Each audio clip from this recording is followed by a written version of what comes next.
Sorry, what I mean, no, in the sense that Marx has this idea, right, that the French Revolution brings into the world an incomplete revolution, and thereby continues endlessly in a badly infinite way. And he thought one has to complete the revolution. You seem to reshift and refocus things, right? So it's not simply a different spin on Marx's idea, but you seem to be proposing something else. So let's say emancipatory counter-revolution, if I may. That term I will use it. I will tell you why. Because the problem when you get this abstract freedom, which means a moment when the legal order vacillates, and so on, is, and again, so that you will not accuse me of being a neo-fascist leftist, who gave me this idea? You will not believe me. Alain Badiou.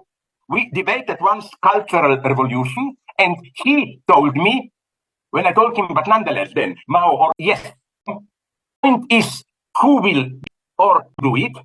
May sound strange because Robespierre and Saint-Just are usually dismissed as the madmen who wanted to go on and on. No, I read recently a couple of excellent new biographies of Robespierre who show that when in the spring of 94, not Valmy was, 1794, a revolution won with a big defeat of the English and others in the north, in Dutch territory. At that point, the homeland France was saved. And from that point on, the big worry of Robespierre was how to stop the terror, not allowing the counter-revolution to do it. And he did desperate things. He got in fight with the majority of Jacobins and so on. He saw clearly that if Jacobins don't do it, to introduce a new, relatively stable order, then the opponent will do it. Gironde and so on. And he was desperately looking for allies here, there, and so on. And it was too late. And again, here comes the true greatness. He saw clearly that history is moving towards a new dictatorship emperor. And he said, no, it's better for us to lose our heads than to do this. And I think that one of his last speeches, when he was already losing in Convent, it's heartbreaking, where he said, I am well aware that very soon I will lose my head. These are my last words, and so on and so on. So you, Frank, once also mentioned this when you said we need strong leader, and then when the situation is stabilized, maybe it's a good idea to cut off the head of this leader. You mentioned, So my idea is a crazy one. But this was the problem of Soviet Union, that they were not able to do it after the victory in the Civil War, By counter-revolution, how to do a proper counter-revolution, a counter-revolution on our terms. By counter-revolution, I don't mean, the bad guys are back in power. I mean a new form of peaceful daily life. That's the true measure. And again, if you don't do it, he saw it clearly, Robespierre. Then you get Napoleon War and so on. It goes to the great honor of Robespierre that he was always opposed to exporting revolutions. While, as some, I think even Francois Furet, who is otherwise critical, praises Marx, who said that Napoleon's formula was, since revolution was no longer going in France, export it, change it into military conquest, export it all around. So, in this sense, what I miss in Marx is that this logic of permanent self-revolutionizing, Marx, at least following his standard statement, wanted to go on even in communism. Sometimes Marx writes as if good thing about bourgeoisie is this concept self-revolutionizing. Unfortunately, capitalist form of production, relations of production are a limit to it. So let's cut this off to get this constant self-revolutionizing even in an even more radical form. That's, for me, the problem with Marx, if you ask me. That for him, I will put it now, as I developed already in my books, I will put it now in very clear form, that Marx's idea of communism was still capitalism without capitalism. That is to say, this immense capitalist dynamic, but without, of course, capitalist relations of production, and so on and so on. And where I see, in a more apolitical than political sphere, some hope for this today. Some countries like Japan, and I'm not talking here about political talk, but ordinary people. In Japan, they did, I learned this from Kohei Saito, the eco-Marxist. In the last 10, 15 years, there is a silent opinion, like nobody puts it publicly, or at least not too much, that, wait a minute, we have some kind of a relatively good standard.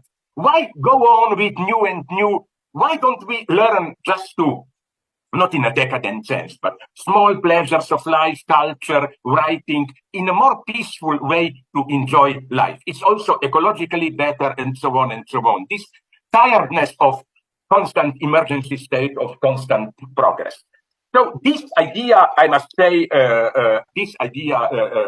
fascinates me. But before we go on, let me just finish this point that crucial for me, the first one, freedom, crucial is for me the beautiful quote from Sartre that I list in my book. When Sartre wrote that under German occupation, we were totally under control, no concrete freedom, but we were more free than ever. Why? Because again, there was order, but it was not our own order. So we were more abstractly free. We have to do it. And here, if you permit me to ask myself a question, no? Here we really touch the problem of what is freedom, basically. In what sense? Agon, in your part of the question, you say something wonderful. How can we attain any insight or concept of freedom as such? Yes, that's for me the point. As you, Agon, put it in a very Hegelian way, abstract freedom is not something in the air as opposed to concrete forms. There are forms of bad and good, social revolutions, but also public disorder, carnivalesque orgies, where abstract freedom becomes empirically testable or reality that we can, for a brief moment, experience. And but if you permit me, I would like, permit me another detour. This is for me crucial, very important. Now we covered the, nonetheless, social aspect of freedom. But the second chapter of my book, which is for me, sorry for this term, metaphysically the crucial, is a much more naive question. It is, but are we basically free or not? I go here into the topic usually covered by cognitive sciences, brain sciences, and so on and so on. And I reject the usual compatibilist version, which is basically for me too cynical. According to this version, it doesn't matter what freedom is metaphysically. Are we really free, or are all our acts determined by not unconscious, because unconsciousness is psychic phenomenon, by neuronal processes and so on? The standard answer is the one by Daniel Dennett, who says, listen, of course, we all want to feel free to do what we want, what we desire, and so on. But it's a totally different question. Are we, when we feel free and so on, are we effectively free, or is this still part of the global natural determinism? What I'm really fighting for is this question. Why? Now, I don't agree with Dennett and others, whom I otherwise appreciate, that this is irrelevant. I think that the horror, potential horror, of today's technological developments, which are, of course, embedded in logic of capitalist reproduction, is that this metaphysical dimension, are we free or not, is directly intervening into our reality. Not only publicity, but different forms of now wired brain controlling our brain and so on. Here, something which till now was just a theoretical point, like you could say, who cares if I'm metaphysically free or not, is becoming a fact of our political life. Through, again, different ways we are wired, different ways we are controlled and manipulated precisely when we experience ourselves as totally free. Here, although I often don't agree with him, but Yuval Harari, the big bestseller guy, I often don't agree with him, but he nonetheless said something pertinent here. Well, he says, what was till now, till the last decade, an abstract theoretical question. Like, you could still enjoy your life, live normally, and then engage in metaphysical debates. I'm not really free. Freedom is my user's illusion. But today, no longer. With the latest technology, these theoretical dilemmas become practical facts of the reason of my level of my control and so on. And here now we come, if you permit me, to my big metaphysical point. And I think this is freedom at its most radical. Let me go back to, is this the last that you have, the Robert Pippin debate? What's the last one? Yes. Yeah, it was the last one. Yeah. What Pippin does there, he does it, he's not an idiot. He did it in a very nice, systematic way and so on. But to cut a long story short, after writing years ago, very good short text on why Hegel can be saved against Heidegger, he now seems to take Heideggerian position. He, I think, ridiculously misreads Hegel as the thinker of logos. Logos in the sense of total knowability of reality, in the sense that reality is all that can be fully known in a predicative discourse, judgments and so on. And this self-reflection brought to the end gives us absolute knowing. Nature becomes totally transparent to us and so on and so on. Pippin reads this as the culmination of Western metaphysics, whose basic premise is the identity of being and logos. And he thinks that Heidegger's term in Sein und Zeit and later, I will not go into details, is nonetheless resides in demonstrating, making it clear that there is a dimension of our being human which precedes this level of logical thinking. It is that in order to think, to grasp reality and so on, to us as mortal finite beings, reality is already disclosed to us in a certain manifestness, which is not predicative logical, but it's part of an aspect of our concrete engagement in life world. Now, for reasons, I don't want to take too much of your time. I don't want to go into it now. I don't agree with this. The effort of all of my last books, where I'm practically obsessed with the problem of the relationship between transcendental and positive notion of reality, is that when that Heidegger himself, when he speaks about history of being and so on, is from time to time intrigued by the fact, because Heidegger is, by which fact? Heidegger is not a subjective idealist, no? The disclosure of being for us as finite human entities doesn't mean that this disclosure is a divine-like act which creates reality. In a quite naive way, Heidegger and after him Pippin say, of course, outside the history of being, the different disclosures of reality, of course, things exist in the world, but they are not beings in the sense of part of our hermeneutic horizon. But I think this is not enough.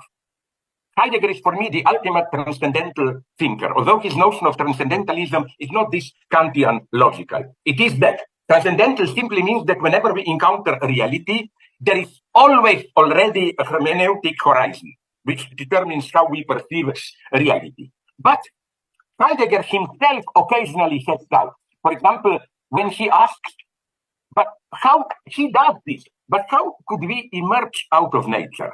How we need the question prohibited by Pippin, in the sense of, but what would have been nature reality outside us? And I think that's my idea, that this is the ultimate parallax. Either you look at reality as all that is, and develop in evolutionary psychology or primitive Marxism, how we emerge out of nature through work, whatever, or you remain a transcendentalist, and you say, we cannot go behind the horizon of meaning into which we are thrown. This horizon is a beautiful German word, unhintergehbar.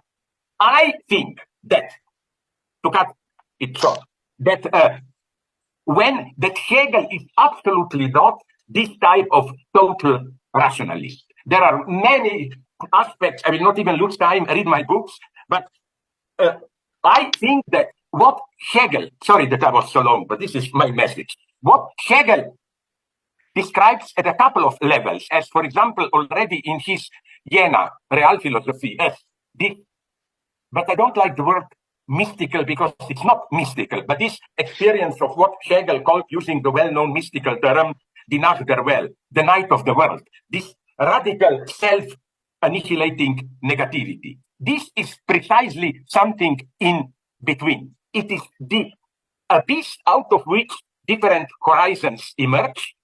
So it's not yet transcendental, it's something much more horrifying, but at the same time, it's no longer nature. Nature, the way external reality. This in-between point, here I think maybe Pippin misunderstood me. This is the gap. And okay, Pippin would have said, but this is just a brief moment and Hegel mediates in logic this gap. No, I claim he does not. That's why, for example, my eternal other examples, at the beginning of Anthropology, part 3 of Philosophy of Spirit, in his encyclopedia, when Hegel talks about, to put it in primitive terms, how out of natural organisms human mind emerges, he gives a beautiful, more Foucauldian than Michel Foucault answer: madness. That the origin of being human is madness, animal running amok, becoming, and then that's the beauty. Hegel doesn't simply sublate Aufhebung this. He said that for us to be human, madness has to remain always in the background as a possibility. And for Hegel, what he calls Versöhnung, reconciliation, is precisely a reconciliation with this madness, that you will never get rid of it. And as you probably know, I developed this how Hegel was not always Hegelian enough. He doesn't say this when he speaks about sexuality, where he is too primitive. He speaks as if there is natural copulation, and then with culture it gets cultivated, you know. Instead of just hitting a woman with a stone and raping her, I write poems, I seduce her. No, Hegel should have known that there is something in between this Tristan and Isolde mortal passion, which is madness. So what culture, cultivation of sexuality, cultivates, it's not nature, it's already an unnatural excess. And then I link this with Kant, who says that why is man an animal which needs a master? Because he said, Kant, in contrast to animals, man has a kind of a wild fixation of, what term does he use? Like wildness, like lawless violence. This is, again, this mid-level. Neither one, not, and my weight is that this is the level for which Heidegger doesn't exist. Heidegger ignores this level. Although he was in communication with that Bernard, the Swiss psychiatrist, Heidegger doesn't enter this domain. He has some mystified hints. For example, when Hölderlin went crazy, Heidegger, of course, in a pseudo-poetical way, says he found refuge in the safety of madness and some poetry like that.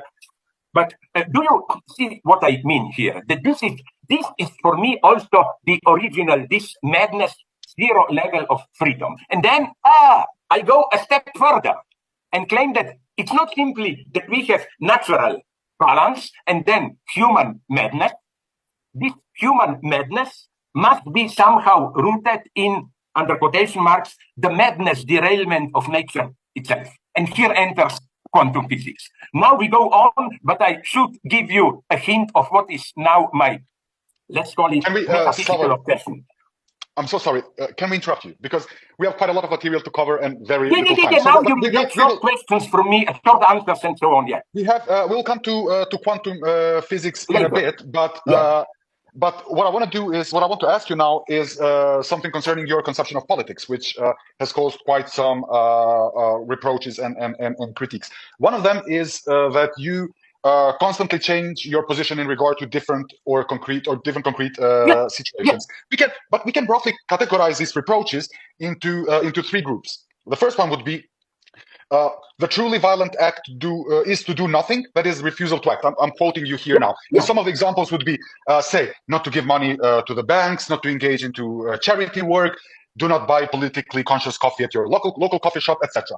The second group would be accept the impossible and do all you can, go all the way, go to the end. That is like a revolution, an uprising, and so on. And then there is the third category, which would be like adopting a more what you call principled, pragmatic posture. Suppose someone who is at least prepared to do something by accepting some of the compromises that accompany the readiness to take over the state power. Say what Aristide did in Haiti and Alvaro Garcia Linera did in Bolivia. But then there is another thesis. That what you have proposed once, I think, in the second volume of the Idea of Communism book, a proposal which perhaps remained at the level of a hypothesis. You argued that we need a strong body that is able to make quick decisions and implement them with all their necessary harshness. So this body is, in your words, a new tetrad, a tetrad of people, movement, party leader. Can you elaborate shortly on these different options and how they are connected and or conjuncturally overdetermined? Thanks. Well, my first answer, very friendly. Screw you. You ask a mega complex question, and then I noticed that you added, can you elaborate shortly? No, I will try to. Sorry if this will sound as a strange excuse, but my position is here a Leninist one. Concrete analysis of concrete situation. There are situations, and I follow here our friend Alain Badiou, who said there are situations where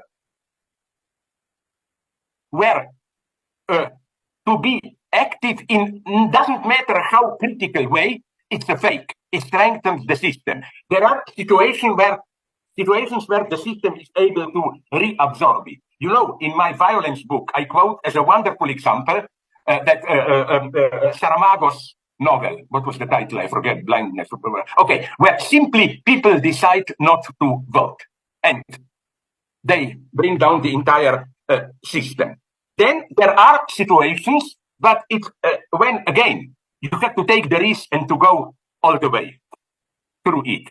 There definitely are such situations, and I think it's not simply contingent. Which one do we choose? That's the art of Leninism. You have to do a subtle analysis of a situation, not the compromised idea, let's act now when we have a chance to win. No, we never have a chance to win fully, simply. But there are chances that we, referring to, I don't know which of you quoted that Beckett, you know, that we have to fail in a productive way, which nonetheless changes the entire field.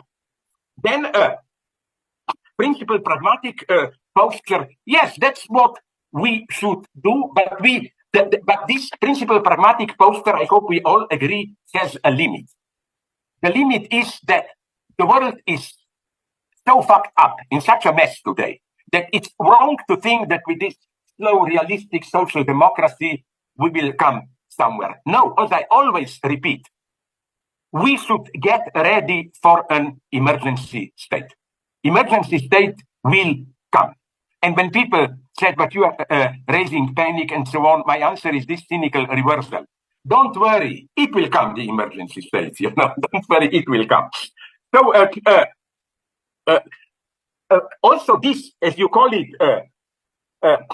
principled pragmatic sense.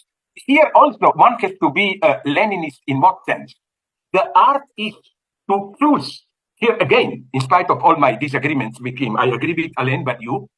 It's very important which particular topic we choose. Often, it should not be a big principled topic, but something apparently modest. For example, he failed, I know, but for Obama, he was correct to focus on health system, you know. And even with all my critique of Biden now, I have a theory, I will not go into it, why he's doing now such catastrophic things apropos Israel. Nonetheless, he detected correctly that today it's important because capital is more organized than ever, especially in these so-called neo-feudal forums. We should fight for new era of syndicates, trade unions, you know. And whatever you say about Biden, when United Auto Workers went on strike, he was the first president in the entire history of the United States who went there, Detroit, I don't know where, and publicly supported the strike of auto workers. So again, with this principle pragmatism, it's very important to choose the specific field where you hit. something. Of course, the another obvious topic here is ecology and so on. And just one more thing, we should not confuse what you call principled pragmatism with what I call opportunism, principal opportunism. I found this in many pseudo-radical leftists who still advocate some pure revolution, but whenever you have a concrete movement, instead of engaging with it, although you know it will end in failure, you know, they pretend to stay outside in their safe, usually academic position, and then enjoy the, oh, I told you so. You know, that's why I hate when people tell me I sit in my academic armchair. Sorry, I engage wherever I can. I support Adam. What you are doing, although Alvin Curtis is not a Marxist in the sense of, but at that concrete situation, he plays a positive role, limiting certain nationalism, you know, it's like, don't be afraid to engage concretely. Even if it's a limited struggle, there is always a chance that it will lead further. This is a wonderful reproach. Does it, maybe you know better, Frank, is it Marx or Engels who made a wonderful note how concrete public unrest explodes usually in some marginal, like, was it in France somewhere where those in power, I even don't know when, 48 or later, raised tremendously the tax on salt. And they said, yes, this is how it works. It's apparently a small element, but if it's the right element, it will explode further. Now, the fourth version, I don't think this is even to be added to the others. It's just my general point that since we are approaching new catastrophes, the polemic here, my polemic is that since we are approaching new catastrophes, I don't think that the solution will be, you know, as some people, and I read them with pleasure, like David Graeber. I cannot but advise you to read his new book on pirates, you know, this pirate republic. It's wonderful, but I don't buy his anarchist view. I think that just to confront properly ecological crisis, migrations, and so on, a much stronger coordination, much higher than the level of a single national state, will be necessary. And to conclude with a political point, this is why, unfortunately, although it's so fashionable to criticize Europe today, but even the worst Eurocentrists, what they are taking from Europe now, especially those who criticize it, is the worst part of European legacy, strong, fully sovereign nation state. European right-wingers emphasize this. Then, let's take the worst example, Modi, India. He is precisely combining the most brutal capitalism with Hindu nationalism, dismissing others, Muslims, as secondary. Even in a way, China can be said, from what I follow there, to be of decisions. I'm not talking about stronger nation state.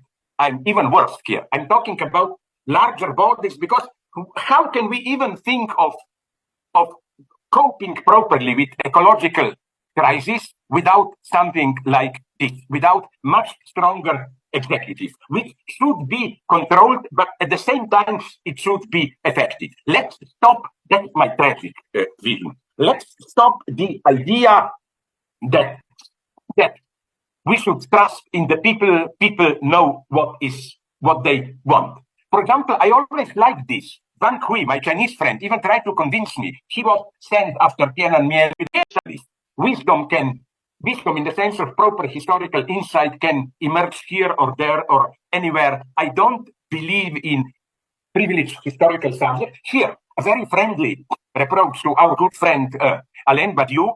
Didn't he use the term of what was his term? Homeless immigrant proletarians or what? Nomadic proletariat. Now the idea is beautiful one. They are nomadic. They don't even have a home, so they fit perfectly this Marxian definition. I'm more of a pessimist. As experience has taught us, they may be without change in the sense of limited to some patriotic ideology, but they usually, precisely to counteract this material homelessness, they are all the more transfixed on their traditional ideological claims, religious and so on. So I'm not against them. No, I'm just saying do not privilege them. Okay, I stop. Okay, so that wonderful. Sure. Can we jump ahead a little and shift gear a little bit, because we would like to discuss Lenin, but we can do it briefly about this. Your Lenin's point, you know. Or okay, you ran the show. I'm sorry. No, I just so I thought we could jump ahead a bit and talk about your engagement with quantum physics. That's question 7 in the questions, and in the sense, I think that it touches upon what you already raised in your in taking up our conversation with Robert Pippin, because it appears to us that quantum physics for you brings the domain or realm of appearance to its very constitutive limits, or formalizes the very constitutive limits in such a way that it sort of confronts us with the very inconsistent structure that is constitutive for appearance as appearance. I mean, if we can put it in this Hegelian jargon. Put differently, I mean, because it is still physics, right? It's not simply mathematics. So we move through appearance to somewhere where we attain an access to the, let's say, incoherent or inconsistent ontology of appearance itself, if we understand correctly. So in some sense, we're talking about the very constitutional sphere that makes whatever being into what it is, whatever appearance into what it is. But that sphere itself, and that seems to be, let's say, the ontological twist of quantum physics, is not stable, is not simply one form, is not even a stable form of contradiction or a stable form of law of principles, right? As I don't know, for example, in Stalinist classical, as you pointed out in many of your books, in the old Stalinist dialectic materialist universe, where there were just stable laws and principles that accounted for transformation and the constitution of reality. But rather, quantum physics presents us, if we understand correctly, with a contradiction or with an inconsistency in the very discourse of science itself, and that inconsistency sort of is, let's say, mappable onto, or corresponds, one could say, as Hegel says, Entsprechung, to an inconsistency in reality itself. So, right? I mean, yeah. And so is that? Would you agree with that rendering? Is that why a dialectical materialist position needs to engage with quantum physics, because it moves from appearance to exactly that kind of level? Yeah, perfect question. I will try again not to, or I'm almost cynically tempted to say, why don't you two guys go to sleep and allow me to go on for 1 hour? I awaken you. No, perfect question. Let me clarify things. First, do you know that you, Frank, gave me an idea for many things that I write about quantum physics? Didn't you publish even a book, old denial, I forget titles, with something like, was it Materialism Without Matter, or what? No, idealism without idealism without idealism, and the other side of that is materialism without matter. Yes. Yeah, because I think this is for me the big achievement of quantum physics. It begins with Einstein, but it doesn't go far enough. Because let's face it, till modern physics, Einstein and then quantum physics, I simplify, but the basic intuitive approach to reality was it's empty space and some small balls jumping up and down there. And then these balls keep each other combined, blah, blah, blah. But so this is why this traditional materialist always felt threatened when you speak about waves. Oh, no matter, are you approaching idealism? And unfortunately, that's why we have to fight here, not simply accept quantum physics. I trust quantum physicists as such, but do you know that many of them, even the guy who is not an idiot, Zeilinger, one of the 3 who got the last year Nobel Prize, oh my God, I liked so much what he was saying, but then he ruined almost everything by saying, I'm a personal friend of Dalai Lama, and he taught me that there is maybe another spiritual dimension, because the problem is that many quantum physicists interpret these wonderful results. For example, it's now proven, that's why they got the Nobel Prize, the 3 guys last year. It's proven what quantum physics only speculated about, that if you split an entity into 2 correlative parts, neutron, positive, whatever, and then you change one, they're correlative. If one is negative, the other one is positive. If you do something to the first part, the second part will move in a predictable way. If I push down here, it's up there. But the enigma is, how can this happen when it happens faster than the speed of light? Because for Einstein, the speed of light is the ultimate limit of movement in our material universe. Sorry, of speed. Nothing can move faster. Here, obviously, the information from one subparticle to another got faster. Now, as we all know, Einstein's answer was there must be some hidden variables. They proved that it's not this. But now, instead of saying, okay, and this is the top of quantum physics speculation today, it is that our spatio-temporal reality is not the ultimate horizon of being. There are others, at least one, this quantum wave level of reality, which, again, in which space and time do not function in the same way. But again, the problem is that there are already now some Hindu obscurantists entering the stage and saying, you see, this is the spiritual dimension. In materiality, of course, it's material reality is the speed of life. No, but spiritually, we are in instant contact and so on. Here, but I believe, you see how I return to the old-fashioned Althusserian topic of struggle between materialism and idealism in science. Here we have it. And I would like to draw your attention to a book from, I briefly met him, a Dutch guy called Thomas Hertog. He wrote a book which is pretty good on the origin of time, something like this. He was, in the last years of Stephen Hawking's life, his friend and secretary, and they were developing a wonderful new theory.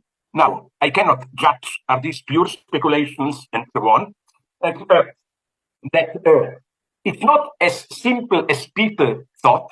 You have a Big Bang, although it goes to Stephen Hawking's materialist credentials that he opposed the notion of Big Bang as the absolute beginning. This is too idealist, because then theologists enter. What was the Big Bang?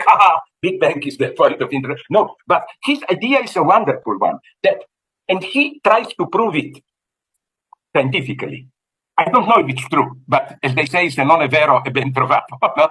That in this primordial chaos, immediately after the Big Bang, and this goes nicely to what you, Frank, said about eternal natural laws and so on. No, that there was, it's a very risky short circuit, but David Hertog, linking Big Bang to Darwin.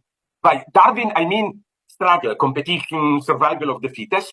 Isn't it a wonderful idea that in the ultra-primordial universe, there were different natural laws competing? It was our universe with its natural laws. It was a different world, maybe without time, just space. It was an opposite one. And that isn't it a wonderful idea how our natural laws are not simply eternal. They, in our universe, contingently emerged through some, of course, not conscious, spontaneous Darwinian struggle. I love these speculations. Now I'm reading the book, and what I'm trying to do, obviously, because this is not my scientific domains, I am now desperately reaching my friends around among quantum scientists to ask them a simple question. Are these guys taken seriously or not? Is this? But you see how nice is this? When we speculate about, we write books about contingency necessity, the contingent origins of a necessity, but it happens here. So this would be my ultimate,我这里帮你们稍微 brief 一下。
我这里面帮你补充一下奇特到底是什么意思啊？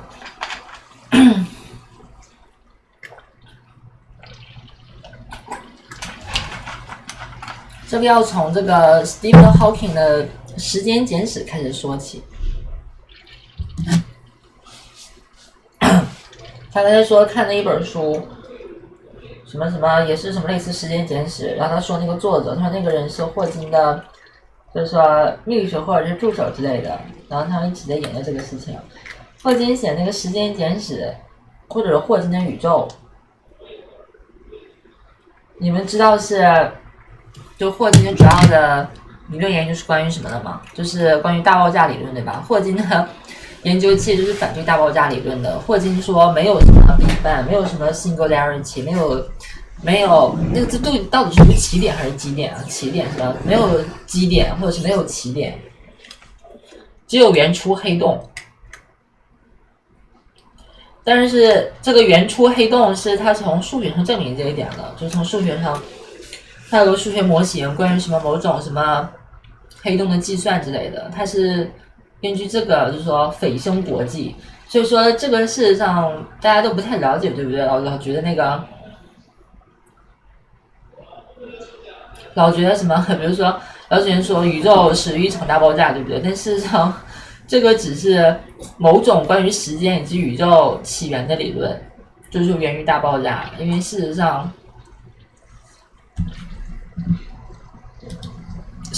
是。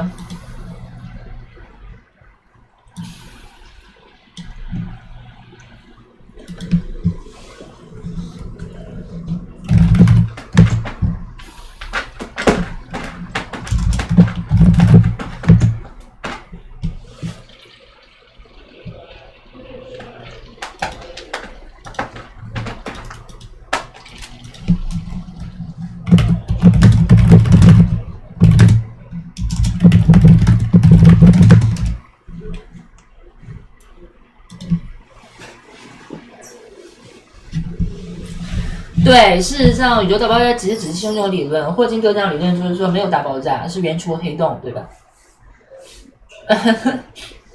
因为线性的时间观本来也只是一种概念，对不对？就是说，那有一个开端，就是基点嘛，基点是一个开端，对吧？开端是无中生有，对吧？但是无中生有，然后有一个起点，有一个终点，这个时间观其实是一个线性时间观吧，这个时间观也只是一种时间观，对吧？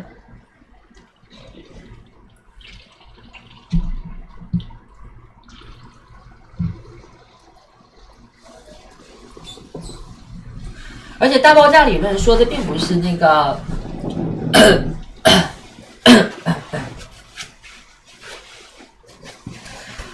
因为在量子力学领域有另外一个名词你们都听过，就是虚空涨落，对不对？就是那个最开始开端那个能量是从哪儿来的？它是从跟自己的未来借的，对吧？在运动中跟自己的未来借出来的。就是说也许有另外一种时间观，就是那种莫比乌斯环的时间观，就是它是某种循环，对不对？无始也无终。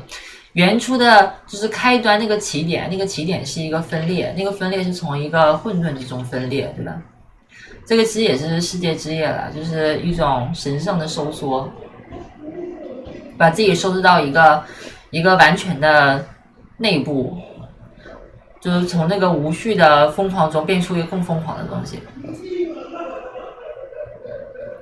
就是类似这个意思。所以说开端不一定是一个起点，是一个无中生有，开端也有可能是一个分裂。因为你假设比如说有开端，那一定会有比如说结尾，对不对？那宇宙有可能会有结尾吗？现在还在这个膨胀，对吧？这个所谓的时间性其实只是一种。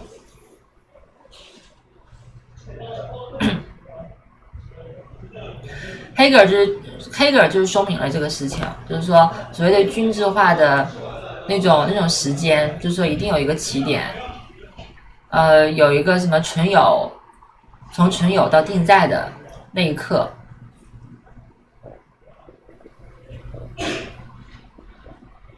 但是这一刻是只存在于概念中和逻辑中的，因为现实中未必有这样的一刻，对吧？就或者说你们能明白这个事情吗？这就是通过辩证法解决了这个问题，就是说我们获得了关于这个开端这个概念，对吧？关于它有某个起点的概念，这个概念它就是起点自身的分裂，对不对？它就是那个最小差异嘛。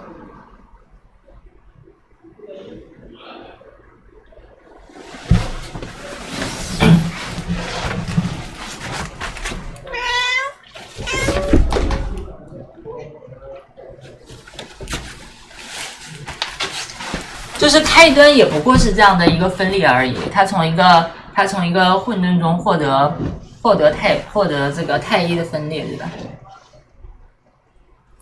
就是我们讨论的开端，这个开端它已经是一场分裂了，对不对？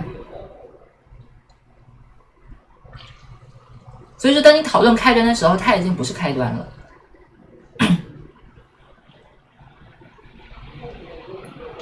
就是开端这个概念本身就是包含着矛盾的，对不对？开端本来就不是线性的开端，对吧？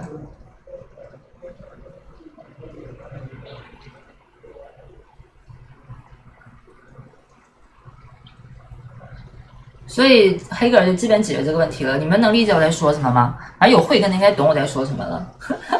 就是说，你获得这个关于概念的开端，但是任何的概念都是跟它的这个就是它实体本身的分裂嘛，对不对？当你有开端这个概念的时候，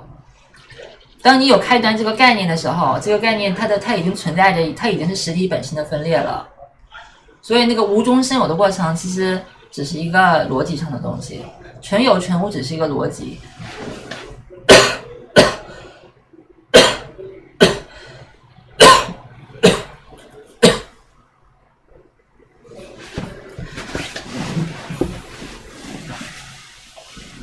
所以说，从哲学上他从哲学上就已经搞明白这个问题了，就是开端只是逻辑上的开端，现实中未必见得有这种开端，对不对？因为这只是你获得某种这个形式逻辑范畴概念的获得的一个概念，这个概念跟它本身已经是分裂的了，就是说。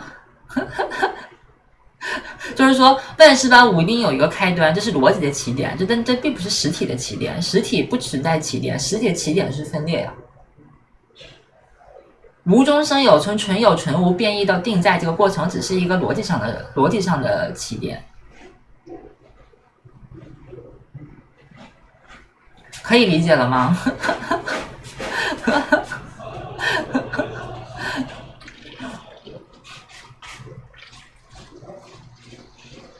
反正这我就讲到这里了，理解不了了，就是很费劲了，我也不想准备再多讲了。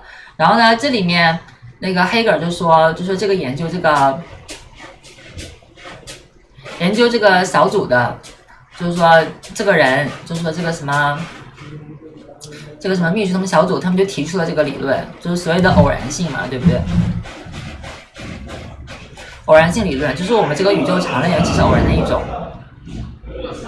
就是我们这个什么有时间有空间的宇宙，就是这个宇宙常数的宇宙也只是偶然性的一种，就是这个突然的发生，这个存在肯定是伴随着偶然性，所以才有必然性嘛，对吧？那么这个开端也是有偶然性的，那么我们这个宇宙是有某种什么时间空间展开的宇宙，也只是偶然性的一种嘛，还有可能有其他的宇宙，比如说有空间没有时间，然后有时间没有空间什么这种。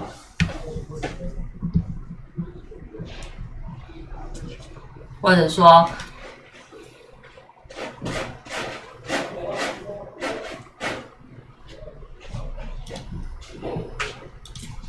所以其实这里就在举这个事情，他就说科学界其实有这种讨论了，就是说科学家们也想明白这个事情了，就是有各种各样的宇宙规则在竞争，然后只不过是现在这个宇宙是在这个法则竞争中偶然出现的那个，偶然获胜的那个。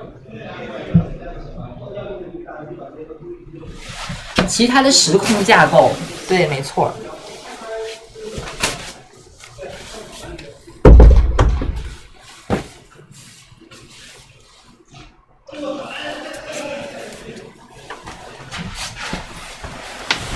我觉得不是时空架构，我觉得是，时空架构的体验吧，应该是这样说。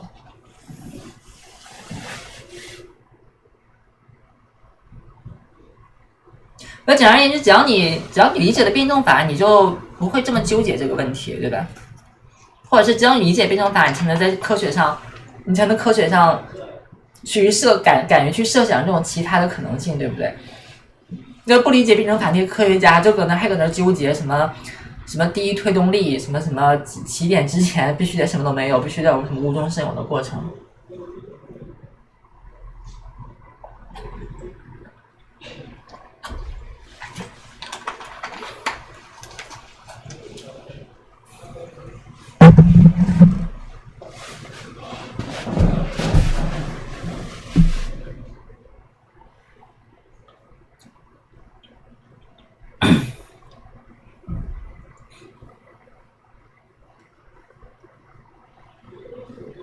所以这里期的课就是在说这个事情，就是说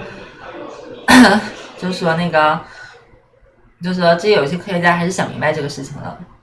所以他的意思是我们这个宇宙的常量，在他看来不能质疑的东西，其实也是偶然的，也只是偶然的，然后 emerge out， 然后被我们体验出来的一种东西。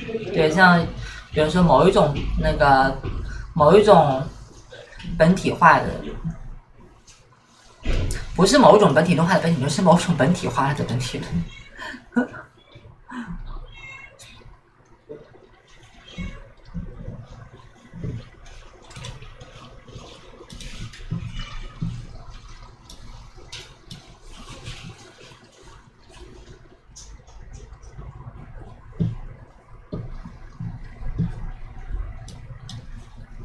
Scientific debate. So my ultimate madness would be here to speculate that in the abyss of human freedom, what I described as totally self-destructive night of the world, it is as if the ultra repressed primordial aspect of nature, that chaos, without even loss of nature being established, is coming back, is returning. These are my mega speculations. I know they are problematic, but in my old age, whenever I look around myself, I see only shit in Ukraine, Russia, shit in Gaza, not to mention other things. I deeply, I'm sorry we don't have time to go into, but in one of the questions where you have to sleep about war today, I deeply agree with, it was your, Frank, I see here, point, that, war is not simply war. We have even more cruel wars than the ones that we talk about, but because of the global context, political situation, some wars are perceived as a threat to global peace, and some are treated as localized events. Now, it's not so difficult to understand, but one has to understand it. Why Ukraine, Russia is perceived because of NATO, the East, blah, blah, blah, as this, or why the Israeli-Gaza war is perceived as such. So I agree with you that one should, always be aware, I cannot but call it, of a global political constellation. It's never, that's why I got in trouble in my talk in Frankfurt when I mentioned context. And I was immediately accused, you are justifying Hamas. No, this is madness. Books were written, correct books, about the context, the historical situation which gave rise to Hitler. You don't relativize. Hitler is still ultra evil, blah, blah. And this doesn't justify Hitler. But Hitler was able to emerge only against the background of the situation crisis of the 20s. And it's crucial to measure the impact of wars. When are they perceived as global threat or no in this way? Otherwise we either relativize everything or we simply essentialize. No, you are right to point out, for example, in Central Africa, Burkina Faso, and so on. This is, I think, the true tragedy of the West. France was, as we see it clearly now, really keeping the central western part of Western Africa in neo-colonial subordination. And since there was no progressive alternative, we get now ISIS or whoever, and even Russians, Wagner Group. So, again, can I interrupt you? Immediately, just my position is here double, if you agree. At the same time, we should take into account global context, but what we should not do is to demand of local people who are caught in war to sacrifice their struggle for freedom on behalf of global interests. For example, you remember, it's just south of your place, Argon. You remember when Greece and Macedonia made that compromise? Yeah. Even many of my leftist friends said, oh, they played the game of NATO. The point was then to include. Yeah, but what should we say to Macedonians? No, you should insist in crisis and get even caught in a war not to serve NATO or whatever. Fuck you. Offer them a better solution. You know, that's the balance. Take into account the global situation, but do not repeat the old mistake even in communist movement, when in its traditional form, it was, yeah, women's rights, but don't push it too far. After the revolution, it will be done. You know. Sorry, I finished. Yeah, we would like to move to a slightly different area or domain, in part also because this podcast is called Philosophy and its other scene. You are one of the very few philosophical thinkers who actually use the medium of film, and we do not mean documentaries, as a medium for thought and analysis. We are obviously here thinking of the two already existing Pervert's Guides to Cinema Ideology films that you have done in collaboration with Sophie Fiennes. What does it mean for you to present your thought in a form of art that you describe yourself as a perverse, also as the ultimate pervert art? Why is it crucial to present thought, to articulate thought in a pervert artistic medium? It's a very interesting question. You know why? Because what I will say now, I will just report on my experience. I didn't first have an idea, why do I need movies, and then start to analyze them. It began with enjoying the movies. So, a brief answer. First, let me be frankly self-critical. I think that more than half of what I write about movies is I purely exploit movies as an example to illustrate some theoretical point. Then there is about 25-30% where I do an analysis of a movie, but more just to analyze an ideological phenomenon. I don't dwell specifically with the movie. So only rarely, but I hope sometimes I do something more, which is I effectively analyze a movie. By this, I mean I analyze its form, in the sense that, as all good Marxists know, beginning with Fred Jenson's Marxism and Form, a true Marxist is always a formalist, in the sense of the form in a great work of art not only perfectly renders content, but even contradicts content. It tells more than content. It can go even against the explicit intention of its author. And this is what I think I do in my, let's call them, I'm ashamed to say this, best analysis. I have here a couple of examples. I will not go to the standard stuff, but okay, just with Hitchcock. I think that the proper way, and Jameson agrees here with me, to read Hitchcock is not to begin with anxiety, death, guilt, murder, and then, but to see the content of his films. And it's clear if you read Hitchcock's conversations with François Truffaut, he says this.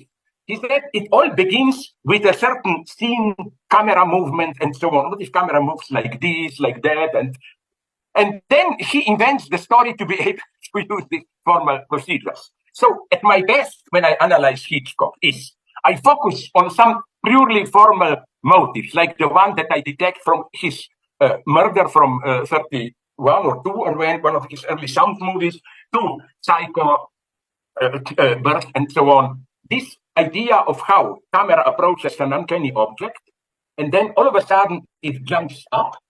You get this God's view, what Hitchcock's called, and then all of a sudden some obscene agent, which is like an evil God, intervenes into reality. Let me understand. But what I'm saying is that we get here a certain, inscribed into the form itself, a certain terrifying theology of evil God, which runs even against the usual reading of the film, the intention, and so on and so on. And to go further, that's why, as many of my readers